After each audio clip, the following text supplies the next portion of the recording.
Tim Carter, and this is a video response to the question that's been begged is, why aren't all Baptists smart enough to be Calvinist?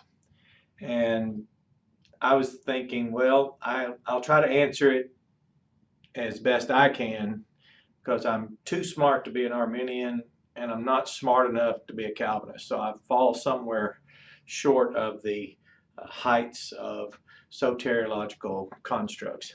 So let's just review some of that, and it might help you. So in the future, you hear about some Baptists out there who aren't supporters of Calvinism, you say, those low information people, those people without the intelligent quotient necessary, they lack a skill and knowledge of the Bible, and somehow we have a problem with the sovereignty of God, or perhaps the doctrine of election, or the Bible doctrine of predestination, or creation, or the gospel, or the Lord's church, or baptism, or even communion, or the Great Commission, or the teachings of Jesus. Maybe we just can't grasp all of it, get our minds around it. So I'll just start, if I can, and try to enumerate it for you, so that if you ever hear someone say, I've heard there's Baptists who aren't Calvinist, and then you see them deride, despise, which means belittle us, then at least you'll know why. So I'll help ease your mind and show you that with my limitations, why I can't yet, have not yet become smart enough to be a Calvinist. So let's say number one, we know there's an acronym out there. The first one is total hereditary depravity. There we go. And what we have here is, this is a very well-developed, it's a formed category, it's a compound category. It has compound adjectives. Hereditary, of course, is the idea that we've inherited it. Total is, it's I guess 100%. I can't know what this is. There's Strong's number. We don't have that. I'm just using that for those of us like myself. I'm very limited and unskilled in Greek and Hebrew and syntax, grammar, lexical, syntactical analysis, hermeneutics, and as a practitioner of hermeneutics, and then Paleo-Hebrew, the pictographics of it, which depict, and then the numeric values of it, and then of course the phonetic use of it. So with my limitation, I'm just trying to say that right now, Strong's number, I don't know what that is for this adjective. Now, again, when I am smart enough, I'll know. But for now, I don't know. And I don't know what word this is from. I know what it means in our English. So I don't know that. And then, of course, depravity. For example, if you were to talk to me as, like I said, I'm a low-informed Baptist. If you were to say the word church, I could peel that back, and I could find the Greek word like that. See, I could say, oh, well, there it is, ekklesia, and I could see ek, out from, and I could see this is call, and I could see that. And then I could even look up the number in the Strong's number. See, I could look up the Strong's number. So I would know that. But now if I peel this back, I don't know. There's no agreement on what number or term lies beneath it. Now, I would never have made this video except to help some of you who really struggle with, why aren't you smart enough to be a Calvinist? Well, maybe you can share some of my experiences as a pastor of one of the Lord's churches and see that even I mean, after being in seminary for decades now and working in the text and going through and looking up words, they call it translation, but I don't consider it translation. If you ever looked up one word English term and went to a Greek lexicon or Hebrew lexicon and looked up the meaning, that's translation. But people don't call it that, but I guess if you look up more than one, they say you're translating, which, I'm not smart enough to understand that contradiction that's between their ears and not between them and me. So here we go again. We've got depravity. Depravity. Now, where I'm at is I'm a Bible teacher, faithful pastor, scholar in Greek and Hebrew. Dr. W.A. Dillard helped me, and he helped a lot of us. He published it all over social media, and he talked about the depravity of total man. That is, of the total man, excuse me. And in that, he meant that we can find the affects, if you will, of sin in the mind of man,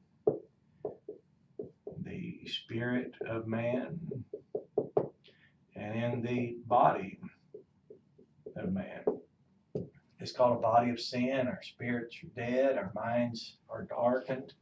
So, but to what extent or degree, I don't know how this, and then this holds an implication that someone draws a conclusion that this equals total inability. So you have to create your own since then. So if you can assume your protasis, you can presume that. Then you can assume your apodosis. There you go, you can assume that. Now, not being smart enough to be a Calvinist, I can't do that. I don't know yet how to presume a protasis and assume an apodosis. So that's one reason. So that's point one why I don't know how to do that. And then I don't know how to, like I said, I don't know how to presume this so that I might assume that. But if I want to get here, I can form the path to do that. That's easy to do. It's called confirmation bias. But again, I don't want to leave the field in which I lack expertise, like I don't have expertise in hermeneutics and in biblical languages and in theology and any of the other things. So if I drift out into confirmation bias, then I'm disclosing and unintentionally betraying my subject matter expertise out there, and I don't want to do that. So I'm back to where I don't have knowledge, and why I'm not smart enough to be a Calvinist is because I don't know where this protasis originated except through presumption, and the apodosis is an assumption. So that will help you there with point one, but we won't just belabor all this. We'll look at people confuse Calvinism and Reformed theology, and one of the other things they talk about, which is really strange. Let's just run through the other points though. 2, 3, 4, and 5. So this is unconditional election. And this is limited versus unlimited atonement. Now, if you know the Old Testament, you know there were two goats. And one was sent away as we call the scapegoat, the other one was sacrificed. So if you just take this for a moment and remember there's kinsman redemption. And then there is atonement for sins. And this is in relationship to the Father.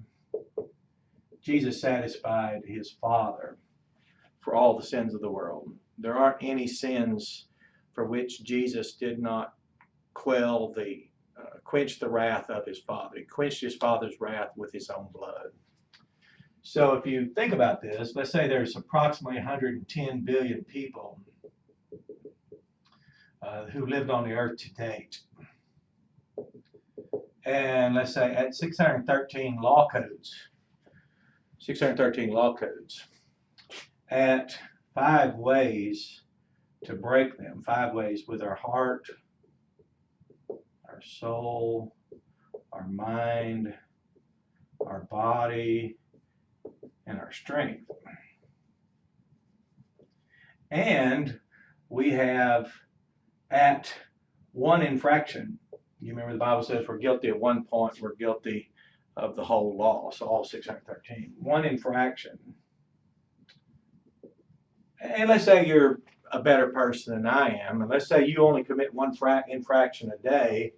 That would be times 70 years average lifespan at 365 days.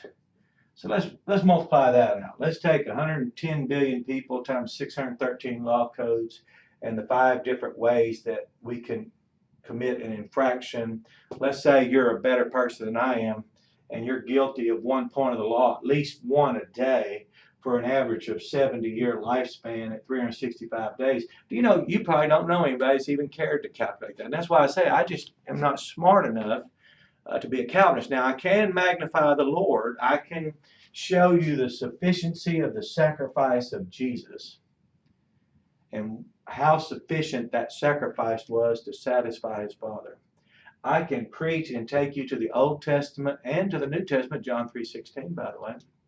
It says he so loved the world that everyone who was believing, it's the ones who are believing, that he gave his only begotten Son, so that those who are believing might not perish.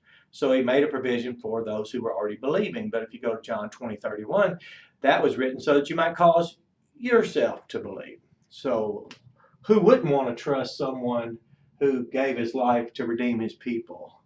Who wouldn't want to trust a shepherd who laid down his life for his sheep? I don't know how the story would be preached if you said, and the good shepherd ran away when he saw the wolves coming. It wouldn't cause me to want to trust him, like John 20:31 says, that the account of the good shepherd is what causes us to want to.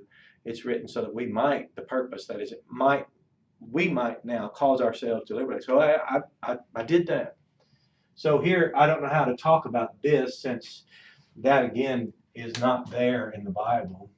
Election, for example. Again, I'm not smart enough. I'm just telling you, I'm doing all I can do. It's from this 2 words here, this speak out. Speak out. It's discussed in the church letters. So outside the context of church letters, you can make it anything you want. And again, I don't have enough information. I don't know what I should make of it outside the context of the church letters where it's discussed very specifically and very easily understood. Again, like predestination unto adoption, that makes sense in the church letters, that position of a son, and it also makes sense in the letter to the church at Rome, where he speaks of adoption, to wit, the redemption of our bodies, which, if you remember, all these good things, or these things work together for our good. One of the things that actually is that to which all things makes reference is the aspiration for a new body, and the knowledge that the Spirit inwardly specifies for us those things we couldn't otherwise have spoken on our own behalf, and then a mind free to serve God. Now, isn't it glorious that a mind free to serve God, a aspiration for a new body, the resurrected body, and then the Spirit quickened in us, and speaking of the work of God, the Holy Spirit, inwardly specifying the things we couldn't otherwise speak. Now, that's great news. And of course, that's, again, I think if I hadn't read the Bible first, I would have probably appropriated the construct Calvinism and then taken the Bible and used it as a proof text. But I don't know which verses I'm supposed to be using as a proof text. So that's another reason why I'm not smart enough as a Baptist, a pastor of one of the Lord's New Testament churches, specifically the one that gathers here at 2200 Marshall Road in Jacksonville, Arkansas, which we've been doing now for almost 70 years. But again, I don't know which text, so I'll have to find out. But I'd have to then go study advocates who've used the Bible as proof text for the soteriological construct, fallible one, to prop up Calvinism, to then take those, and I guess I could make myself a lexicon of proof text. And then I could number those, and I could call those the weak numbers, not the strong numbers, but the weak numbers. And say, well, here, if you assert this in a feature of Calvinism, go and retrieve this proof text and prop it up. There, see. But so I don't know. I seriously am not smart enough to know which text people use as proof text. So that's another reason why I'm not smart enough to be a Calvinist. So I really think, and then when you get to resistible and irresistible, now you're talking about something more in a conceptual way. And then you get to perseverance of the saints. The Bible teaches that we are ones who, having been kept preserved, are ones always being preserved. So you can read that in, I think, the second verse of the very small letter of Jude. So really there's nothing there to talk about. So I don't know why we're talking about. And if you ever hear someone say, he that endures to the end shall be saved, saved is not regenerated. And that endure there was speaking of in the context of that persecution and that very terrible time of the pressure that they endured. So these are some of the reasons. We'll get to some bigger ones here. Bigger because apparently people make a big deal out of them. For example, people say regeneration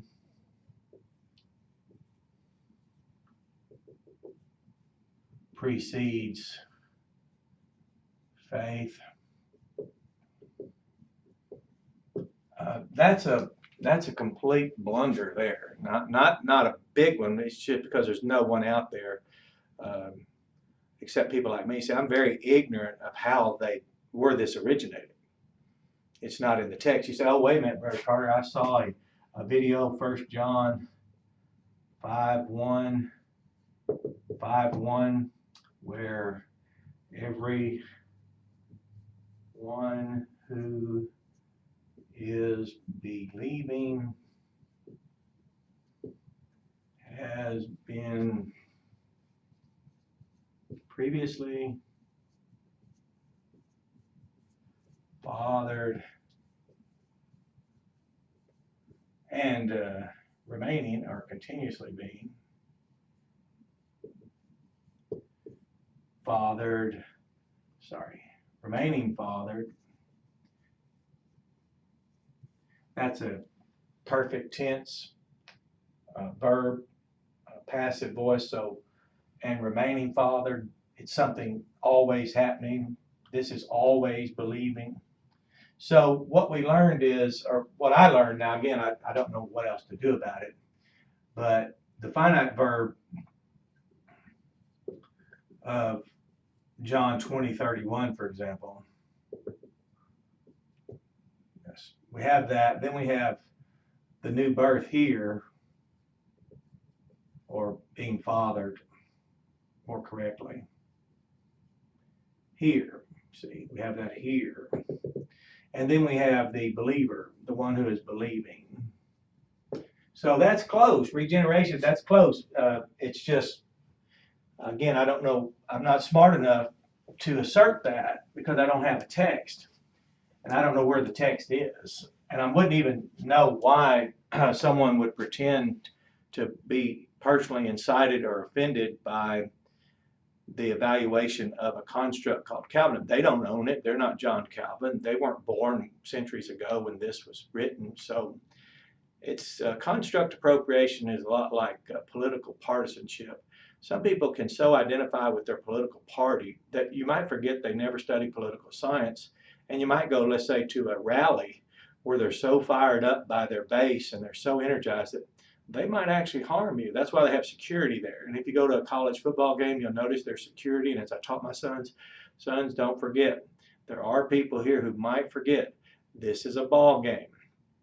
So whatever Calvinists are doing in saying such vitriolic things, all they're doing is destroying their own soteriological construct by driving people like myself to help quell the unnecessary angst and the distress through the deliberate dissonance that's imposed on people. So what we have here, according to the Bible, so you can just look at this, and I'll sacrifice another marker.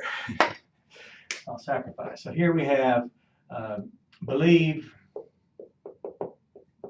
and then here you have the earth. Just keep it easy, because again, if I were smarter, I'd make it complicated. And then you have believing. There we go. So this is John 20:31. This is 1 John 5:1. Otherwise, John 20:31 to help you if you have someone challenge you, and they will, but there's really nothing wrong with that. They're smarter because they're smart enough to be a Calvinist, and then you really don't realize it yet until you stop and think about it. If it's about being smart, you'll never be smart enough to be a Calvinist. I mean, how many of you know where my aunt lives? You'd say, well, you dummy, you don't know where my aunt lives? That is so sad. How do you not know where my aunt lives? You said, well, not just a minute, Brother Carter. Wait a minute. What's her name? What's her address? What's her phone number? And blah, blah, blah. Meaning what? You need some information?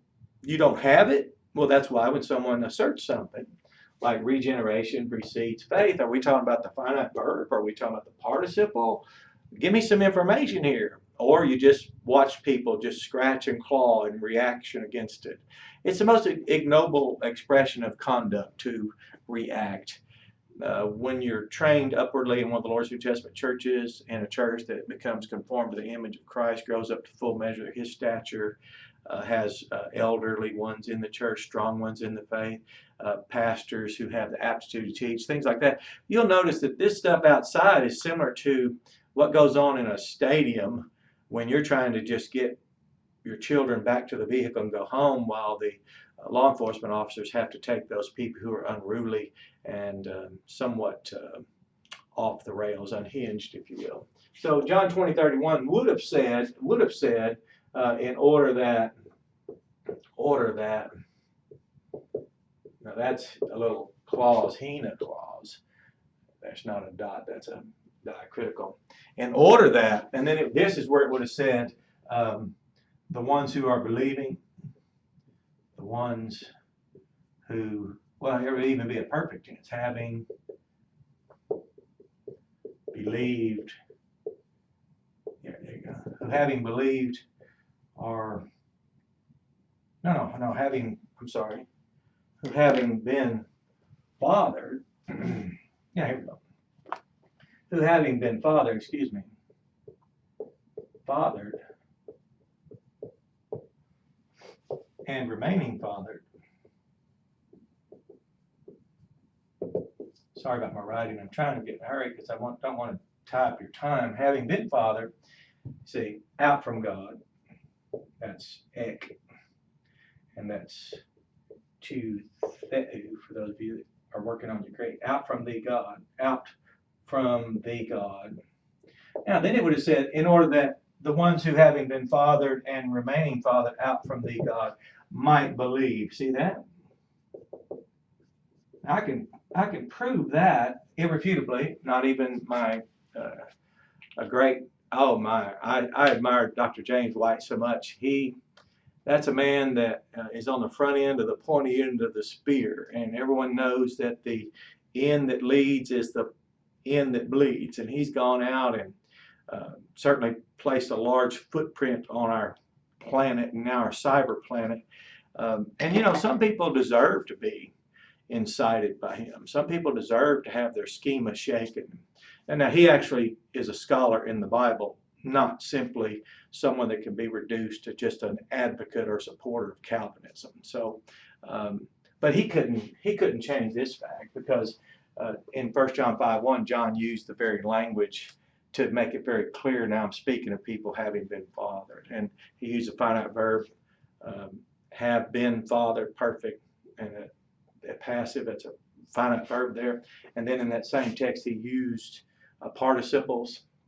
So if John meant that the gospel was so that the ones who have already been fathered and remaining fathered out in God might believe, he would have wrote that. That's so easy. But again, that's why I'm not smart enough. But where would I get the information? Remember, you don't even know where my aunt lives. So let's move on, and I'll tell you some other reasons why I, this pastor of the Lord New Testament Church, am not smart enough to be a Calvinist. So you have things like that are troublesome. Calvinists say God creates evil. They quote Isaiah 45, I believe 7. But in the context, he's speaking to, I think, Cyrus the king, maybe. I think that's what it was. And then the evil there in the context was speaking of all the attendant miseries that God brings on those enemies of Israel. And then he speaks of light there, that metaphor in that text, in that context, speaking of the peace and the prosperity that he extends to his covenant community. So, but I mean, I don't know how to know what a verse says when it's out of its context. So I'm not smart enough to know what you mean when you don't know what you're talking about. So I'll just have to stay with that. And then people will say monergism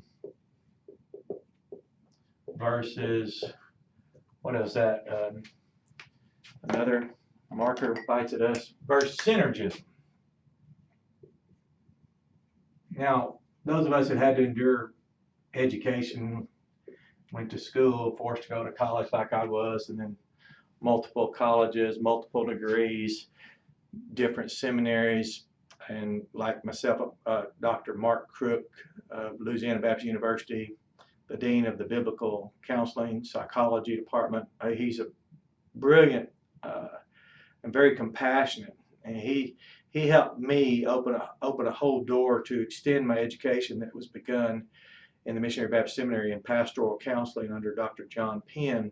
And I found, as I was encouraged to continue on at, let's say, nouthetic counseling, but more, Dr. Mark Crook tempered it with compassion and was showing why are we making things so arduous when the Bible is so edifying? Why are we not creating consonance rather than dissonance? So a counselor with inner guiding disposition leads to help is not here to make things more arduous and constantly find ways of, like, for example, juxtaposing things that aren't found together in the Bible.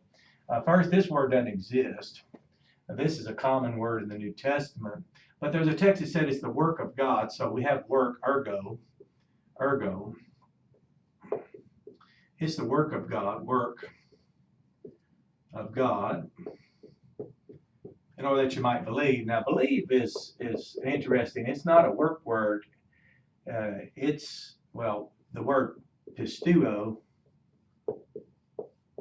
that's believe. That's the verb believe. And here's ergo for work. So God's done all the work, so we don't work. But there's a text in the Bible that says, what must we do to be saved? Do is from poeo. Some of you recognize that, like where we get poem. So that's a verb. So he told them what to do, not to work. They didn't say what must we work. So whatever that was, I don't know. Again, I don't know where all these things originate. I can't know, just like, so these are reasons why I'm not smart enough to be a Calvinist. I'm not smart enough when I think Calvinists support. Remember, I pastored one of the Lord's New Testament churches. So let me see if I can bring this to some kind of closure for you and let you get on with your, so next time you hear someone laugh and let's say, oh, did you hear that pastor at Landmark? He's not a Calvinist. And they laugh. And then you'll know it's because I don't have the knowledge of the presumed protasis and the assumed apodosis that they have, or the protases and apodoses, plural. They have numerous ones. I don't know where to go to find the proof text that are used to prop up fallible constructs such as Calvin. And I regret it for Calvinism that people began who really weren't knowledgeable of the scriptures to then so appropriate that construct as to substitute it for Bible knowledge. So let's move on. We have first, if you've ever heard of let's just use some popular Baptist preachers, just two popular Baptist preachers, which it's really strange because I hear there's a big controversy in the Southern Baptists. I don't know why, but let's just look. Anybody ever, you might have heard of Charles Stanley. I'll just put his initials. So Stanley, Charles is his first name. Have you ever heard of Adrian Rogers? Adrian Rogers. There's a good acronym there to help you remember that. They're both not, neither of them are known for supporting Calvinism. The late Adrian Rogers has even been quoted, and then he's had one of his sermons critiqued and evaluated by Dr. James White, which I think is wonderful. I welcome critique. I do not begrudge Dr. White for evaluating and defining, document, disclosing fallible elements, even in anything, whether it's something written or audio, visual, whatever it is. It's all open for evaluation, because feedback, for those who are actually learners, I welcome feedback. You could never offend me with information that I was missing, because I'm interested in all the features in the Bible. Well, one of them, Adrian Rogers, said that nothing ever occurs to God. He says, has it ever occurred to you that nothing's ever occurred to God? Okay, so let's just say nothing occurs to God. Okay, that's Adrian Rogers. That's not the exact quote, but I'll just put his initials there. Okay, now Charles Stanley said that God didn't write your name down in the book of life, which had been written prior to the foundation of the world, when you believed. And it says he wrote your name down because he foreknew you would believe. So Charles Stanley says God had prior knowledge of your act to believe.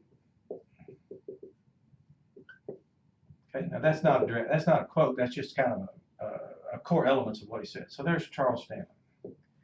Now these are both Southern Baptists in identity or association with it.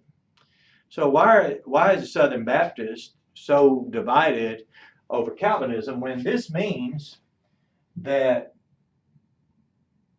prior to the creation of all things, prior to Genesis 1:1, or there in beginning, prior to time and space that we know it, God has exhaustive knowledge. Dr. William Lane Craig says God knows everything, but that's not causal. It's not causal. I don't know. That leaves a lot of people. God's knowledge, I'll just quote him, God's knowledge is not causal. So let's just say that's William Lane Craig. Okay. Now I've seen people laugh at this and whatever, but we do have an answer. I mean, we have correlation. And that's true. So it's saying what it's not, what is it? Well, it's correlative. For example, you can even read in the Bible where it says elect according to the foreknowledge of God, not because of the foreknowledge of God. You say, oh, you're quibbling. No, I'm saying I'm not smart enough to be a Calvinist.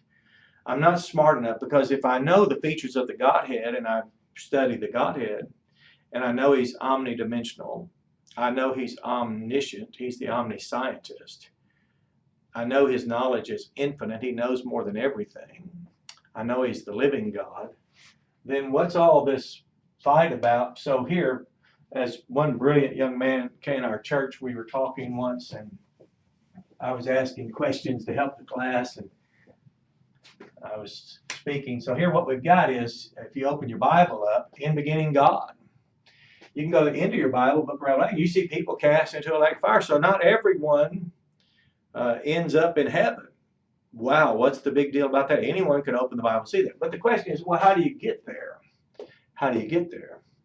Well, now, that's a good question. If you're a Baptist, for example, remember, I'm not smart enough to be I'm not smart enough to be a Calvinist.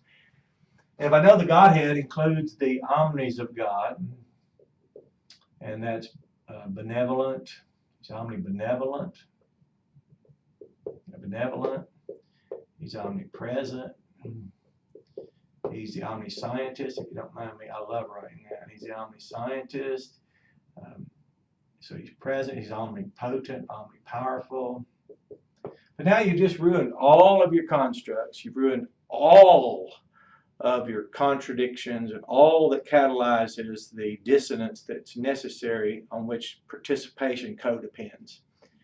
Because very few people want to sit in class. I noticed when we were in our Calculus 3 class on a campus for over 12,000 students just here a few miles from here, the University of Arkansas Pulaski Technical College.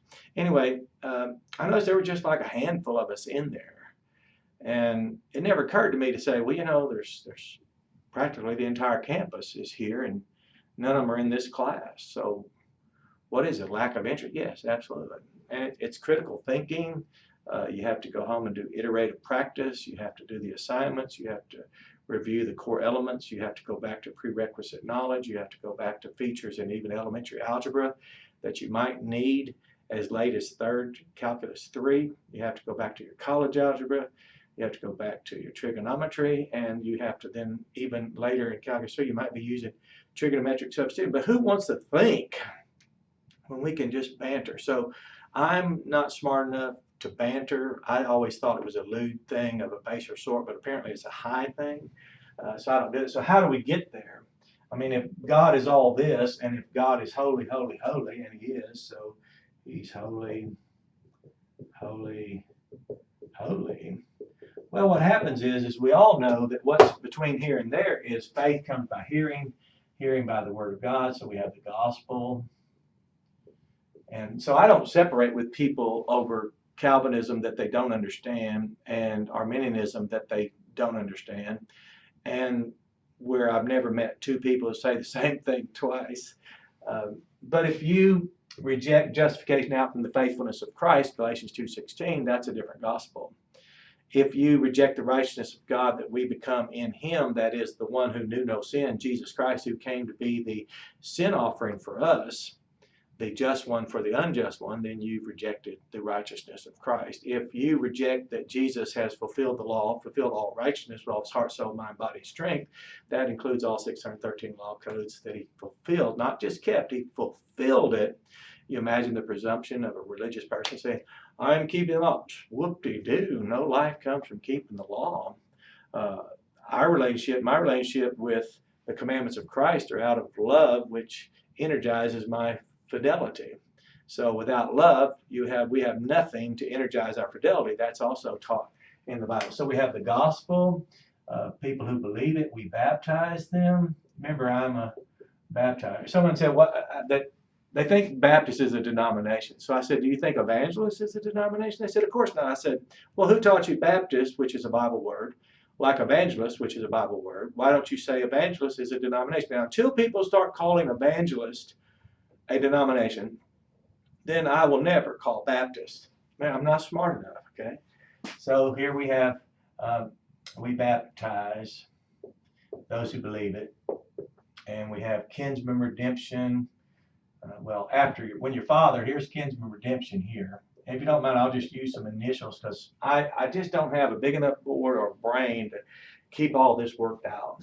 So we have the gospel. We're fathered through the gospel. Paul said that I fathered you all through the gospel. So there's a preacher, and he was the subject of that action. Preacher. Now, I don't know what you're going to do without a preacher.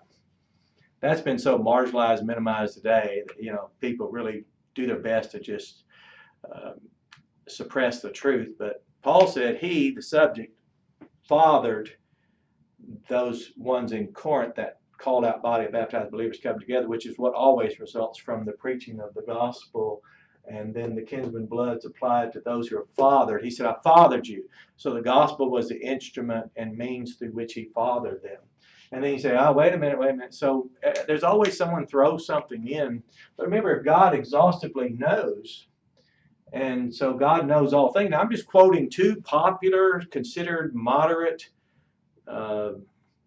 somewhat conservative Southern Baptist icons, a late Adrian Rogers, who said, has it ever occurred to you that nothing's ever occurred to God? Well, then why are we arguing about Calvinism? Oh, that's right, because if that's a distraction, because then we won't talk about the preacher, we won't talk about the churches, we won't talk about being the pastors of the churches, we won't talk about the Lord's churches that result. And here you assemble. There we go. Oh, symbol, and then we do the Great Commission. I'll just put Great Commission. So what's the problem? There's not a problem, never was a problem. This whole thing of Arminianism, Calvinism, Molinism,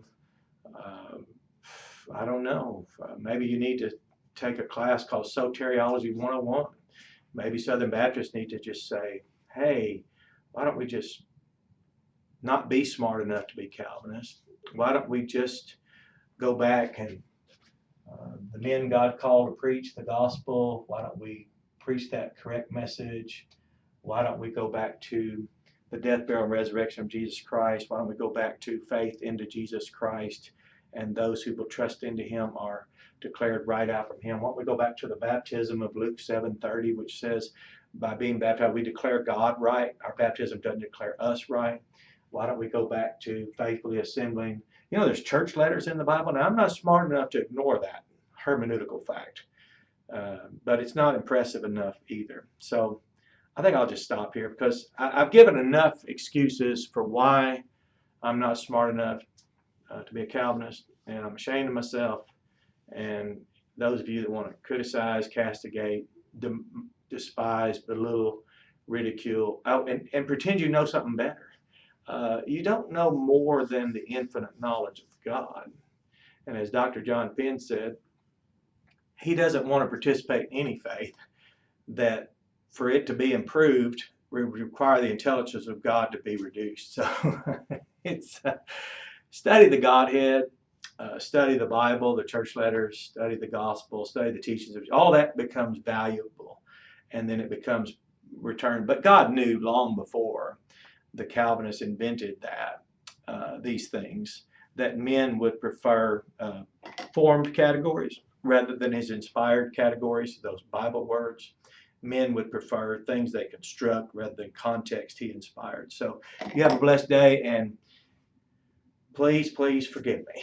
I just wanted to give you my rationale for why I'm not smart enough to be a Calvinist. And there's a lot of Baptists that aren't smart enough to be a Calvinist. So you pray for all of us, and pray for the Lord's churches as we continue to carry out that work that he's favored us to do.